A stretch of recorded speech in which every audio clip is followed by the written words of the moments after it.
दुनिया की तारीख में कुछ वाकयात ऐसे हैं जो इंसानी सोच की हदों को तोड़ देते हैं। इन्हीं वाकयात में से एक है जुल्करनैन का सफर।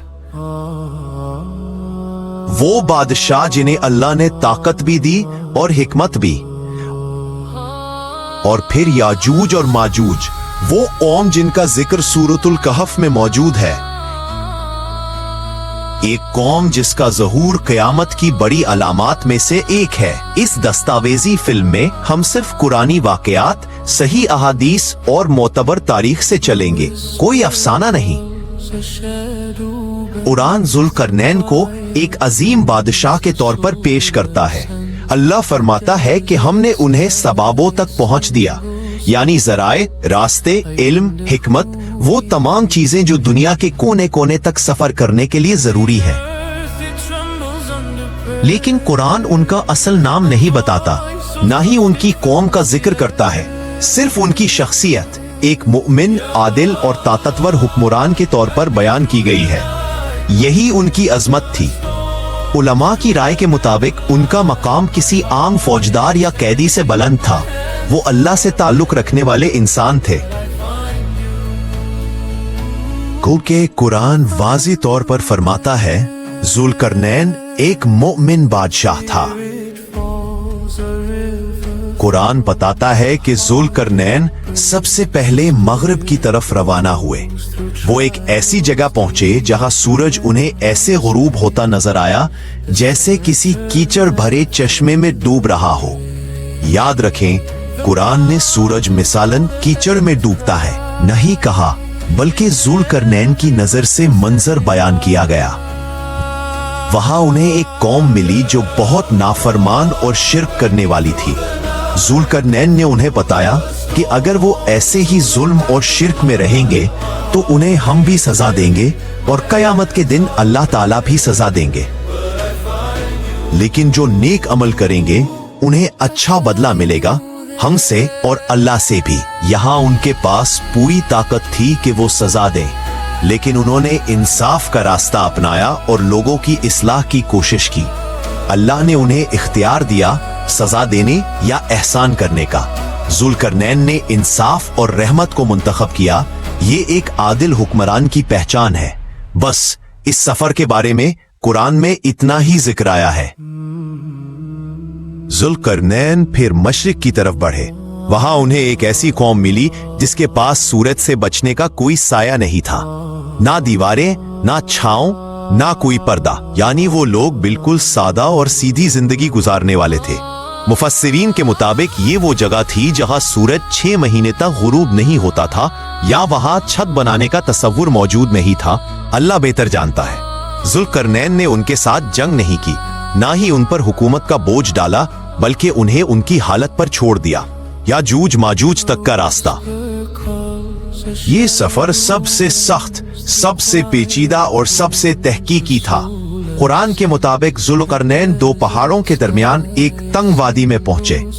वहां के लोग अजीब जुबान बोलते थे, दुनियावी तरक्की से दूर लेकिन दिल के साफ थे। उनके सरदार जुल्करनैन के पास आए और कहा, याजूज और माजूज हमारे करीब रहते हैं, वो फसाद करते हैं, तबाही फैलाते हैं। हमारे लिए एक दीवार बना दे, हम आपको माल भी देंगे। जुल्करनैन ने फरमाया, जो कुछ अल्लाह ने मुझे दिया है वो तुम्हारे माल से ज्यादा है, बस मेरी मदद करो। याजूज और माजूज एक ऐसी कौम है जिसका जिक्र ना सिर्फ इस्लामी रवायात में बल्कि पुरानी अक़वाम की तारीख में भी मिलता है। लेकिन कुरान ने उनके बारे में वो सब कुछ बताया जो हमें जानना जरूरी है। कुरान एक आयत में फरमाता है, इन्नहुम मुफसिदून फिल अर्द, यानी वो जमीन पर फसाद फैलाने वाले लोग हैं। ये उनका पहला तारुफ है। ना उनका रंग, ना उनकी शक्ल, ना उनकी तादाद, सिर्फ उनकी फितरत। फसाद यानी लूट मार, कत्लो गारत, जुल्म, तबाही और इंसानी मुआशरे को बर्बाद करने की सलाहियत। जुल्करनैन ने लोहे के बड़े ब्लॉक्स मंगवाए और उन्हें 2 पहाड़ों के दरमियान रखा। ये दीवार कोई छोटी दीवार नहीं थी, बल्कि एक बहुत मजबूत रुकावट थी। फिर उन ब्लॉक्स को इतना गर्म किया गया कि वो सुर्ख नारंगी रंग के हो गए। जब लोहा पिघलकर एक दूसरे से जुड़ गया तो ऊपर से पिघला हुआ तांबा डाल दिया गया। तांबा ठंडा होते ही एक सख्त धाती तह बन गई जो ना तो आसानी से पिघलती थी और ना टूटती थी। नतीजा ये हुआ कि वो ना तो दीवार पर चढ़ सकते थे और ना ही उसमें सुराख कर सकते थे। रसूलुल्लाह सल्लल्लाहु अलैहि वसल्लम ने फरमाया कि याजूज और माजूज का ज़हूर क़यामत की बड़ी अलामात में से है। सही मुस्लिम के मुताबिक नबी सल्लल्लाहु अलैहि वसल्लम ने अपनी उंगली से एक छोटा सा हल्का सा इशारा किया और फरमाया, आज याजूज की दीवार में इतना रास्ता खुल गया है। यानी क़यामत के करीब आने के साथ दीवार की ताकत कम होती जा रही है। जब अल्लाह का वादा पूरा होगा तो दीवार अपने मकाम से गिर जाएगी और याजूज और माजूज दुनिया भर में फैल जाएंगे। उनकी तादाद इतनी ज्यादा होगी कि नबी सल्लल्लाहु अलैहि वसल्लम ने फरमाया, इनका पहला हिस्सा बहते पानी को पी जाएगा और जब आखिरी हिस्सा गुजरेगा तो वो कहेंगे, यहाँ तो कभी पानी था ही नहीं। यानी ये एक बहुत बड़ी कौम होगी, तेज, तबाहकुन और खतरनाक। मुसलमान उनसे लड़ने की कोशिश करेंगे लेकिन उनकी तादाद और तबाहकुन ताकत के सामने इंसानी कुव्वत नाकाम होगी। फिर अल्लाह ताला एक खास मखलूक भेजेगा, एक किस्म का कीड़ा जानदार जो उनकी गर्दनों में घुस जाएगा और वो एक ही रात में हलाक हो जाएंगे। यानी जिसे इंसानी फौजें नहीं रोक सकती, अल्लाह एक छोटी सी मखलूक से हलाक कर देगा। आज भी याजूज व माजूज के बारे में सवालात ज़हनों में गर्दिश करते हैं। क्या वो जमीन पर मौजूद हैं?